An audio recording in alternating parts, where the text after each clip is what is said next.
இந்த கம்யூனிட்டிக்கு வேற பொழப்பு மயிரே இருக்காது. எங்கேயாவது போய் சேத்துல விழு, ஆத்துல விழு, சாக்காடுல போய் உருண்டு பரலது. எது கிடைச்சாலும் வந்து பிடிங்கிருவான். எதுக்கு பிடுங்குறான், ஏன் பிடுங்குறான்னு தெரிய மாட்டேங்குது. அவனுக்கும் தெரிய மாட்டேங்குது, கூட வந்து எனக்கும் தெரிய மாட்டேங்குது.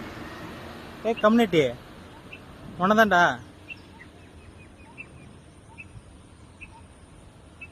ஏண்டா என்ன உனக்கு பொழப்பே இல்லையா உனக்கு? என்ன ஏன் ஒரு செடி கொடி நல்லா இருந்துடக்கூடாது. அது சாக்கடையா இருந்தாலும் சரி, செப்டி டேங்கா இருந்தாலும் உள்ள விட்டு நோண்டி வைப்பலையா?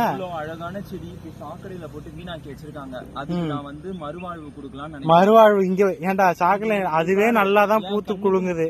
இல்ல என் கண்ணுக்கு மட்டும் எப்படி இதெல்லாம் மாட்டுதுன்னு தெரியல. இவ்வளவு அழகான பூவை வந்து சாக்கடையில போட்டு வச்சிருக்காங்க. இது செம்மையா இருக்குடா. இந்த கலரை பாரு, வயலட் கலர்லயே டிஃப்ரெண்டா ப்ளூ கலர்ந்த ஒரு வயலட். அது நல்லாதான் இருக்கு, எனக்கு தெரியும். இந்த செடியோட நேம் தெரியல, ஆனா குரோட்டன்ஸ் நினைக்கிறேன். இந்த வெரைட்டிஸ் நல்லா இருக்கு, நல்லாதான் இருக்கும், எல்லாமே நல்லா இருக்கும். நீ மூடு, அது அங்க இருந்தாலே நல்லாதான் இருக்கும். இல்ல நீ ஒரு செடி வச்சிடாத. ஏன் செடி வச்சிடாத? ஏன்டா உனக்கு எவ்வளவு செடி நான் புடிங்கி கொடுத்துருக்கேன். என் கூட வந்து நான் எத்தனை செடி கை காட்டியிருக்கேன். கை காட்டுனதோட சரி, கைக்கு நான் காட்டினால தானே நீ புடுங்கின. நான் காட்டலன்னா நீ பாட்டு மூடிட்டு போயிருப்பல்ல. உனக்கு தெரிஞ்சிருக்குமா? என்ன தெரியும், என்ன தேனை மட்டுமே. இதுல 2 விதமான குரோட்டன்ஸ் இருக்கு. ஃபர்ஸ்ட் இதை எடுத்து பிடிங்கிட்டு போய் நட்டு வச்சிடலாம் அன்னைக்கு. அதுக்கப்புறம் இன்னொன்னு போய் நட்டு வைக்கலாம். பாப்போம் வருதா இல்லையான்னு. வரும்டா, வாயை திறக்க. வேற இல்லாம பூ மட்டும் புடுங்குறியா? எது வச்சாலும் வளர்ந்துருது. இது வருதுடா, வேர் இருக்கு, லைட்டா இருக்கு. பாப்போம். அது ரொம்ப இதுவா இருக்கு பாக்குறேன்.